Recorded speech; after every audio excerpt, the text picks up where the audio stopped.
Ni amakuru ashimishije buri muturage wese ufite ubwenegihugu bwa Repubulika Iharanira Demokarasi ya Kongo, ndetse ni n'amakuru yakomeje kugenda agarukwaho n'ibitangazamakuru byo muri Repubulika Iharanira Demokarasi ya Kongo, ndetse ni amakuru ashobora kuba ari meza kuri Perezida wa Repubulika Iharanira Demokarasi ya Kongo Antoine Felix Tshisekedi Tshilombo, kuko Leta Zunze Ubumwe za Amerika ni kenshi cyane Repubulika Iharanira Demokarasi ya Kongo yaba yaratakambiye kino gihugu cy'igihangange cya mbere ku isi ko iki gihugu cya Repubulika Iharanira Demokarasi ya Kongo gikeneye ubufasha buturutse muri Leta Zunze Ubumwe za Amerika, zikaza gufasha kino gihugu cya Repubulika Iharanira Demokarasi ya Kongo, ndetse banemereye kino gihugu cya Amerika ko bazagiha amabuye y'agaciro ndetse n'ubundi butunzi bugiye buhambaye, dore ko kino gihugu cya Repubulika Iharanira Demokarasi ya Kongo gifite ubutunzi mu bijyanye no munsi y'ubutaka,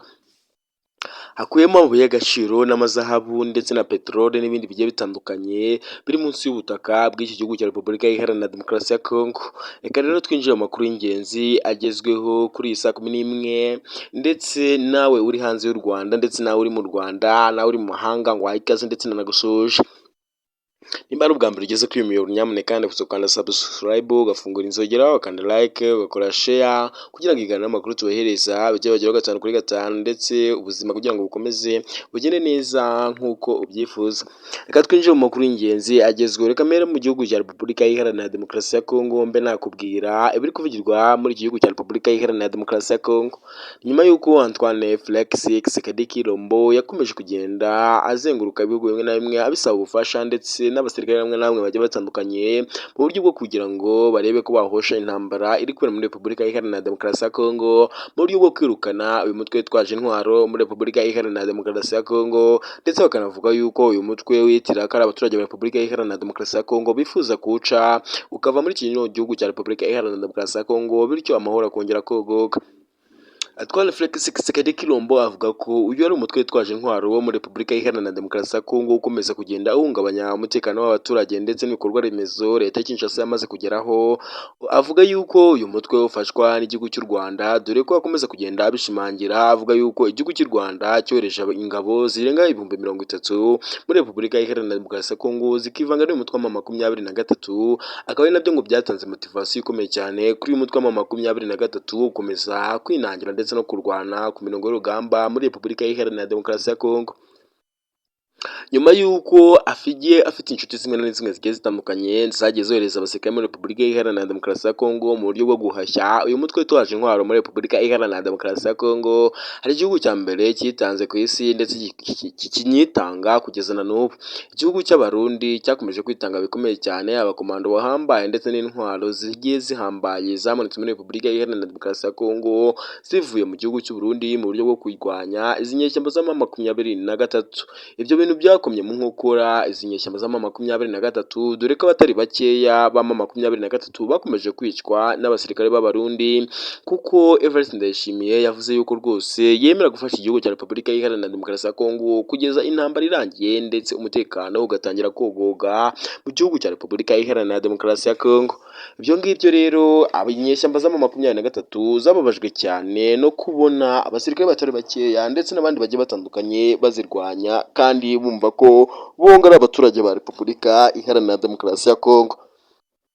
Banavuga yuko nyuma y'uko intambara yaba inarangiye, dore ko ngo n'imbwe byarangira muri Repubulika Iharanira Demokarasi ya Kongo, uyu mutwe wese ugaragaza ikintu gikomeye cyane ugiye kuzakura mu gihugu cy'u Burundi, ndetse unemera ko uzahita wataka igihugu cy'u Burundi nyuma y'uko uyu mutwe wese ubigaragaza mu bikorwa, ugahita wihuza n'umutwe wa Red Tabara wari usanzwe n'ubundi uba mu gihugu cy'u Burundi. Uyu mutwe wa Red Tabara wari warakomeje nawo kugenda ugaragara nkaho urimo uragenda uzengereza igihugu cy'u Burundi kwa Evariste Ndayishimiye, nawo usa nkaho ari umusahuzi umaze guhita wihuza n'umutwe wa AFC 23, nyuma y'uko intambara yahita irangira. N'ubundi Antoine Felix Tshisekedi Tshilombo avuga yuko uyu mutwe aho uzahungira hose agomba kuhahiga, ndetse akawusangayo akaba yawurimbura.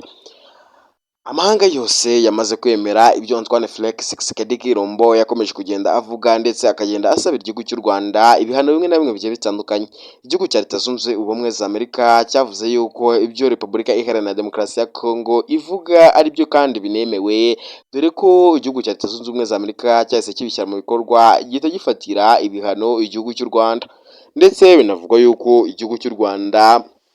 ngo cyakomeje kugenda gifasha uyu mutwe wa 23 wakomeje kugenda uhungabanya umutekano muri Repubulika Iharanira Demokarasi ya Kongo. Nimbara ubwa mbere ugeze kuri uyu muyoboro nyamuneka nagusa kandi subscribe ugafungura inzogera kugira ngo ibiganiro n'amakuru tubahiriza bijye bageraho 5 kuri 5, ariko no hamaze kubikora uri agaciro ndetse n'amahirwe. Reka turebere hamwe biri kuvyirwa mu gihugu cy'u Burundi. Evariste Ndayishimiye yavuze yuko umunyarwanda wari we wese uzakaragera mu gihugu cy'u Burundi nta kabuza azahita yitwa, kuko avuga ko uyu munyarwanda wese yabakorana na M23. Byavuzwe yuko ko M23 yaba yarohereje intasi zihambaye mu gihugu cy'u Burundi.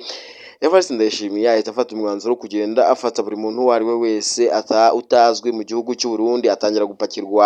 gupakira mu makamyo bakajyana mu magerezwa bagafungwa ndetse bagafungirwa n'ahantu hagiye hakomeye ndetse bakicwa, ni bamwe bakagenda bitwa abandi bagafungirwa ahantu muri gereza zirimo amazi avanzemo n'umunyu. Abanyarwanda bose bari mu gihugu cy'u Burundi batangiye gufatwa nabi, baratotezwa bikomeye, abashoboye gutaha bataje imbarwa, abatari bakeya bari baramaze gushimutwa. Waha ikaze rero ku makuru y'isa yaragezweho. Nimba ubwa mbere ruhageze kada subscribe ufungura inzogera kugira ngo ujye ukunda kubona ibiganiro n'amakuru tubahereza kuri uyu muyoboro. Waha ikaze.